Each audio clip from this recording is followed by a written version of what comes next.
Hello and welcome to Bluebaggers Edge, and in this latest video we'll be discussing my theory that this year's trade period will be indeed what I'm going to call a flashpoint in the recent history of the Carlton Football Club. Now, there is the one train of thought that this could be the pivotal moment that lays the foundations on which the building blocks will be added for a period of sustained success to come, or alternatively, it'll be seen as a missed opportunity for short-term success. Now, I firmly sit in the camp of the former theory, and in this video, I will lay out the reasoning why. But I think no matter which point that you do adopt, when it comes to this, there's no denying we'll be harping back to this very trade period in seasons to come as a virtual, time capsule when we will finally have our answer as to what the, correct move was. Now, central to this discussion, of course, is the sliding doors moment, to borrow the overused and misused phrase by Damien Barrett in his articles on afl.com.au. That sliding doors scenario is, of course, how we bypassed Dan Houston and instead traded up the order to snag pick 3 from West Coast and attack the draft. Enough has been spoken about the draft of how deep it is, the quality at the top end, especially of those midfielders. So I'll be breaking things down using these as the 2 main points. Now, before we kick things off, of course, as always, if you enjoy our content, let us know by hitting the subscribe button. Now, the goal is 1,000 subs by the time the 2025 season does kick off, and we'll be well on our way there. And I'm really blown away by the support that everyone has shown thus far, because we're well on our way to 500 subs at the moment. So if you can help us get there, that would be absolutely amazing. So thank you in advance. But enough jibber jabber, let's get on to it. Let's start now with our discussion on Houston first up. Now, I will admit, and I'm sure there's enough supporters out there that kind of had these same feelings as well. I did have an element of FOMO, especially given that it was, of course, Collingwood being able to, snag Houston of all the teams. Of course, it had to be Collingwood. Now, on the surface level, it did, feel like the Pies were, getting one over us in the trade period. But, once you look at things a little bit deeper beneath the surface, you really do ask yourself, to what expense and detriment, I guess, to our future would he have cost us?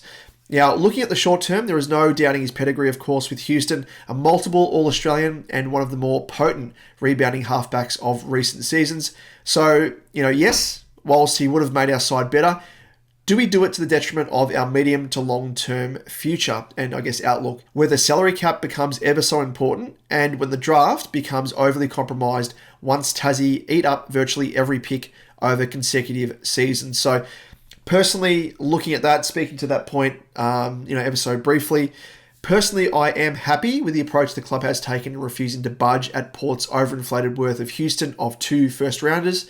And we must ask ourselves, was he truly filling a position of need, given our recent strategy of targeting attacking halfback flankers previously in Sard and Williams of seasons past? We'd gone and recruited both of these guys during times when we were more desperate to bring in players of their ilk in those said positions. And at the end of the day, do we desperately need a Houston? Sure, he, as I've said in multiple videos now, he would be nice to have, but he isn't a must-have, as Sard and Williams were more so back then when we both got both of those guys. And I also want to refer to a quality tweet from a fellow bagger in MP on X or Twitter, as some of you may be following her. And she made a really good point, and it really does align with my own viewpoint when it comes to, discussions around Houston and whether or not he would have adapted into our team and, our game style and whatnot. Now, she said, and this is the quote here, in 12 months' time, if Dan came in and kicked long down the line like the current way we play, you would all be saying, Blues never learn, paid overs for a position they already have 4 to 5 guys playing, and another now as a converted small forward, obviously referencing Zach Williams there. Most Carlton fans know our list needs. Now, that is another really fair point, I think, that aligns, as I said, with my own viewpoint on this and my own real gripe. And I've spoken about it in previous videos, match reviews as well, leading towards the back end of the season. You may have seen them. But the main gripe is with regards to our vanilla ball movement out of defence. So our game style across 2024 didn't really lend itself to using the corridor, as it did alternatively, I guess, in the back part of 2023. And as a result, it limited and stunted the use of Sard's run and dash. Definitely one of those. Much to our frustration, of course. We relentlessly kicked down the line time after time. Shipment of tears. And, teams worked us out. they were going into games knowing that we were going to adopt that, I guess, ball movement, that avenue out of defence, and they'd counter it quite easily. So if we were to bring Houston into our team, and he is made to play our existing style, of course, he's not going to be coming to the team. We're not going to adapt an entire game plan around one player. He's made to play to the existing style and the coaches and what they want to adapt, not the other way around. So it will too stunt his offensive assets of his run and spread under this style, much like it has with Saad. So really, it begs the question, would it be worth bringing in Houston if our current setup doesn't allow, I guess, us to utilize his best assets? Probably not. Having said all that, it's pretty obvious that we need to fix our ball movement coming out of defense, whether that comes in regards to a change in defensive coach, which hopefully, is the case. But why not just fix our poor defensive setup and properly utilize the likes of Saad and, bring back that, I guess the weapon that he has in his arsenal of the run and carry, the spread bursting, off the half back, all that sort of stuff. Now, outside of Saad, of course, we already have a quality halfbacker that I think he's very, very underrated in our team. Not amongst our supporter base so much, but I think in the media, he really does go without the plaudits that he does deserve. And it is with regards to Nick Newman, who I think in recent seasons has truly unlocked his attacking prowess and, pushing up the ground to great effect. He's averaged, looking at his stats, in 2024, across 24 matches, he's averaged 482.1 metres gained, which is a whopping 72.6 more metres than the next best Carlton player in Akers, which says a lot. Like, we know the amount of ground that Akers does cover, going from forward to defence, roaming across the wing, of course, as well. But it really does speak to the quality of Nick Newman. He's obviously a designated halfback flanker, but being able to run up and down the ground and provide, options, to his teammates, as well as, being able to have that penetrative kick as well, is really, really underrated. Now, with regards to that as well, in regards to that stat, in every season with us, and when it comes to metres gained, it is this part of his game that he has stepped up, elevating from 356 to 397 to 482.1 across his previous 3 seasons. And that 482.1 has virtually, as we know, given us that much needed run and penetration that we have lacked. And it's probably come off the back of, as we've seen with Zach Williams being pushed forward. Obviously, he's had that storied history with his injury. Last year not playing.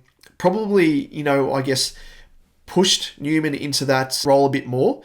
Saad being wound back a bit, playing more defensive on the small forwards like a Charlie Cameron has, I guess, the silver lining out of all this, really unlocked this, attacking prowess in Nick Newman that I think is really, really underrated. Now, in addition to that, we also need to factor in our fit midfield. Now, we are praying for a 100% fit team in general, but when we're talking about the midfield, and when we talk about the return of Sam Doherty, our spiritual leader, of course, does he go back to playing majority of time in defence, perhaps, off the back of that, ACL again, with perhaps spurts in the midfield to, give a bit of relief to our best starting players? Perhaps, maybe. We all know about Doc's quality run and spread that he can provide out of defence. And, does he potentially go back there? Who knows? At least until he regains that fitness base, which, as we saw in his return, 1 game sample size, of course, but in his return game against Brisbane in the elimination final, he was found out for a fair bit of, confidence was a big thing, and no surprise there, but I think fitness as well, and you can't just expect him to step back into the midfield off the back of an ACL. So I think there is potential there to potentially have him play that halfback role. Not potentially to the same effect that he has previously, but I think it's such a big ask for a guy to come back from another ACL to be thrown straight back into the midfield again. I know he's going to have another pre-season for him to get his fitness base up to scratch, I guess, but I think it's going to be one of those things with a fit midfield. I don't know if we can find a spot for him, like a permanent spot, so it may be a case of throwing him back into defence, playing that halfback role that we know that he can play, especially without Zach Williams there. I mean, Williams going forward does allow a bit of a role there potentially for Dockers as a bit of a hybrid role, so he can swing from defence back into the midfield to provide a bit of relief for any player in our engine room that needs a bit of a rotation. So Doherty's obviously another asset that we already have in our arsenal. Then there's the other defensive asset in the form of Lockie Cowan, who took a massive step up in 2024 to become fully entrenched in our best 22. And it was a great sight to see, of course. And it really does make me think, like, if we brought Houston into the team, we're going to have to bring someone out of that back six. And probably best guess here is that Lockie's likely to be the first who would be pushed out of that back six, which I think would be to our detriment. He does provide great defensive pressure, I think, and one of the few that can really hang their hat on that. And then, of course, we have the untried youngster with huge raps, who is an absolute speedster in the form of Billy Wilson, as that depth in this area as an attacking defender. So I reckon we'll survive just fine without Houston. Like, again, no denying, he's a great player, Houston. I'm not downplaying the fact that he's not. I just think in terms of him fitting into our current outfit, in terms of what he's going to provide Collingwood, he would provide much more, considering that they are probably more of a desperate need of that run and carry with that penetration off half-back compared to us, just outlining those points that I just did. But I think even more poignant out of all this is the awakening of, different viewpoint on things from the footy club, which I really am impressed with.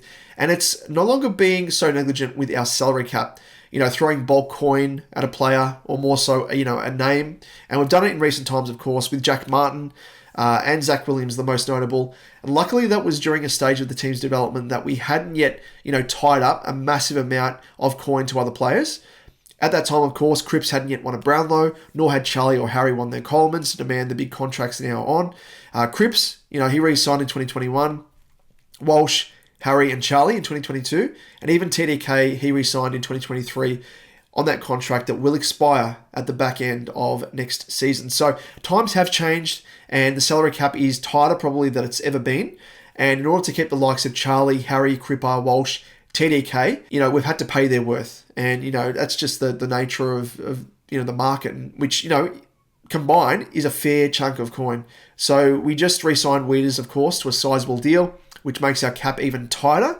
And it may not be as, bursting at the seams as the media always like to allude to, but I do think it's at a point where it's becoming awfully tight and there's no denying that. So we need to think about how we can smartly invest in our salary cap and really make the most of stretching it as far as what we can. So what am I alluding to here, ultimately?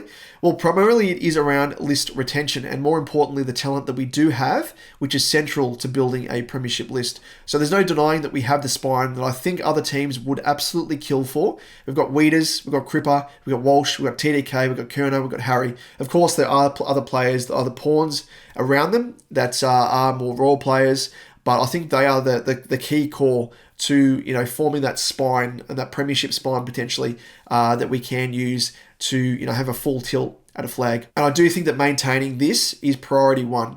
This is where the salary cap side of things does come into it and why Houston not tying up important coin is important. So let's have a look who is coming out of contract over the next few seasons. The biggest, of course, is TDK, as I said earlier, whose contract expires at the end of next season. And off the back of a career best season, it's no surprise that he'll come at a greater cost than his current contract and where extra space in the cap is essential. Then, of course, we have Walsh coming out of contract the next year in 2026 and Cripper the year after in 2027, both of which would command some big contracts, especially, to be lured by other clubs and, probably will demand more than what they are currently on. And that's really the domino effect that is set in motion at the end of this season that we really need to be mindful of around list retention. And it's so often forgotten about, I think. I think from what we've done across the journey in order to re-sign the likes of TDK and, Kerner and Harry and Cripper and Walshy, we've done pretty well, but we need to maintain that, to borrow a term,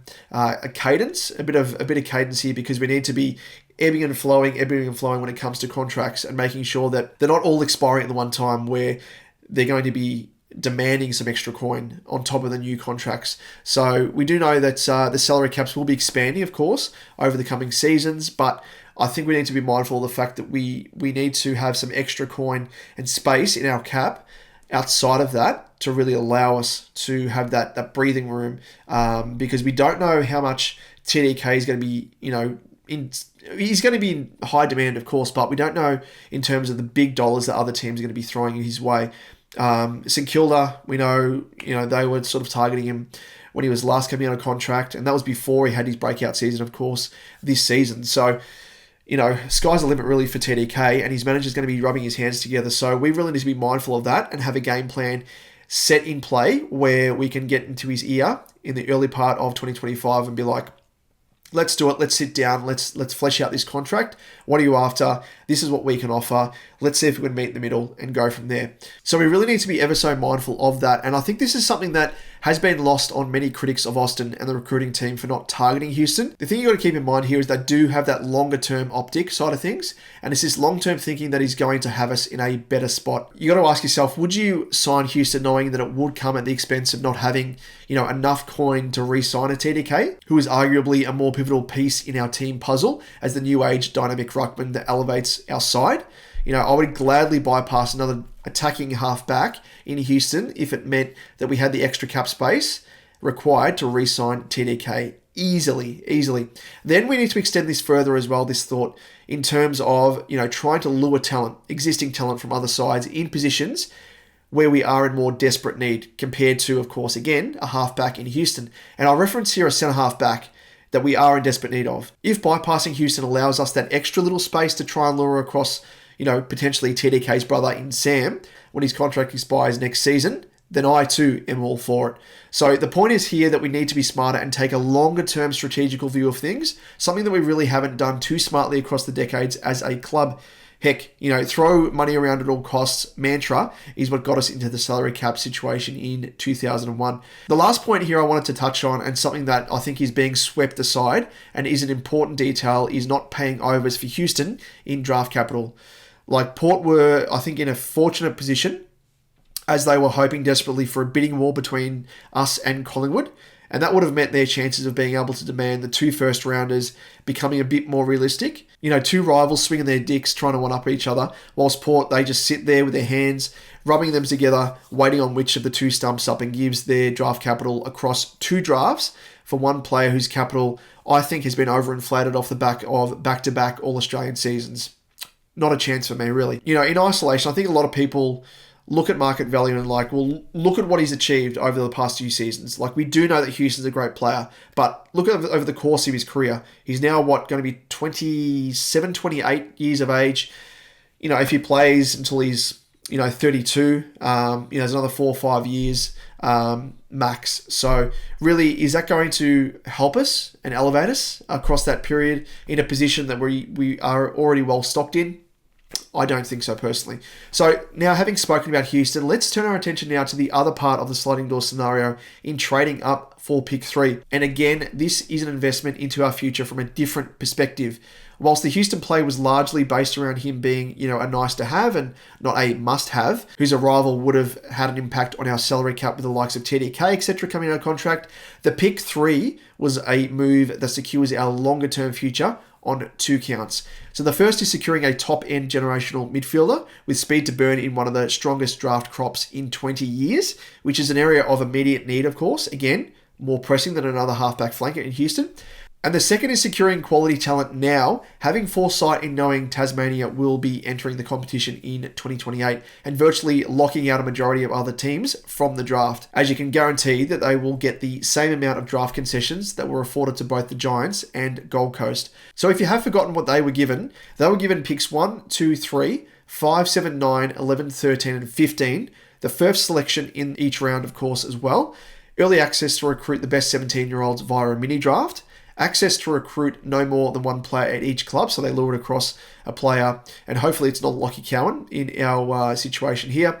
Of course, homegrown Tassie talent, and plus they also got a heap of academy and rookie concessions as well on top of that. And I just think this scenario of being, a side in flag contention to get their hands on a top 3 pick and virtually rejuvenate the side on the run with a pick 1 contender is absolutely insane. It gives us a 10 to 15 year player in a position where we seriously lack run, speed, and polish, all of which the top draft candidates can give us in spades. And then, of course, we look even further beyond that, because I'm a long-term view and a long-term thinker when it comes to the Carlton Footy Club. We've got Cody Walker in 2 years' time, and we'll be absolutely humming with an extended premiership window once we think about that. So we're going to be well stocked. a 10 to 15 year player compared to, maybe a 4 or 5, maybe 6 year maximum. Houston, I know which I'll prefer. And you look to sides like Geelong and Sydney that have been well placed to contend for extended periods like no other club. They've done it really. They're in a league of their own when it comes to this. And a big part of that is to do with developing and investing in the youth as the list ages. So for the Cats, we saw it this year in the form of Neil stepping into the shoes of Hawkins. And then Ollie Dempsey and Humphrey stepped up to provide much needed run in the years following Selwood's retirement. Holmes, of course, is another who took his game to another tier. And I've no doubt that Austin adopted this viewpoint, whilst also being mindful of the fact that Tassie are coming into the competition very, very soon. And as I said, they were going to absolutely gobble up all the top picks in the draft preceding that. So this year's draft and next year's are the really last couple before it's compromised beyond repair.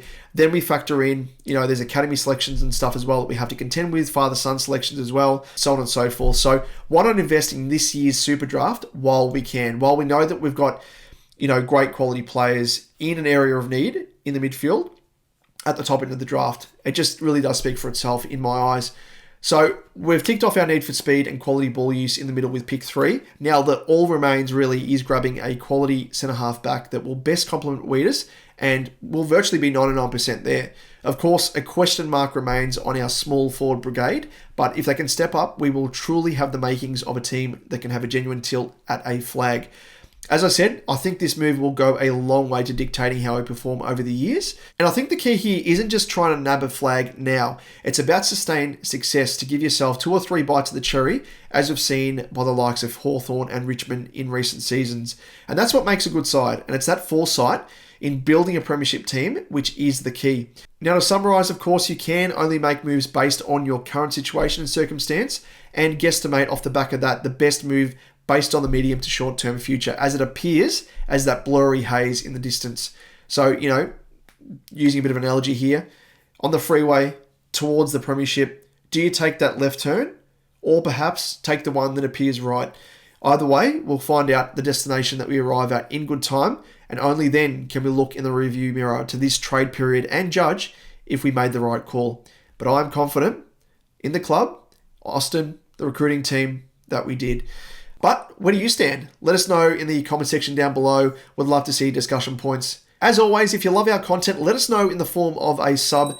As I said at the top of the video, we do appreciate all of your support, so we do thank you in advance to those people jumping on as current subscribers. And we will be back very, very soon. We turn our attention now to the draft period, and it's going to be absolutely fantastic. Can't wait to see who we select with pick 3. And with that, our next video, we will be going through some of our top prospects and going through a bit of a prediction, and hopefully we will be selecting 1 or 2 players that I am very, very keen on. We'll just have to wait and see who that is. So don't forget to hit the notification bell to be alerted of when that video drops. But until then, we'll catch the next one. Go Baggers.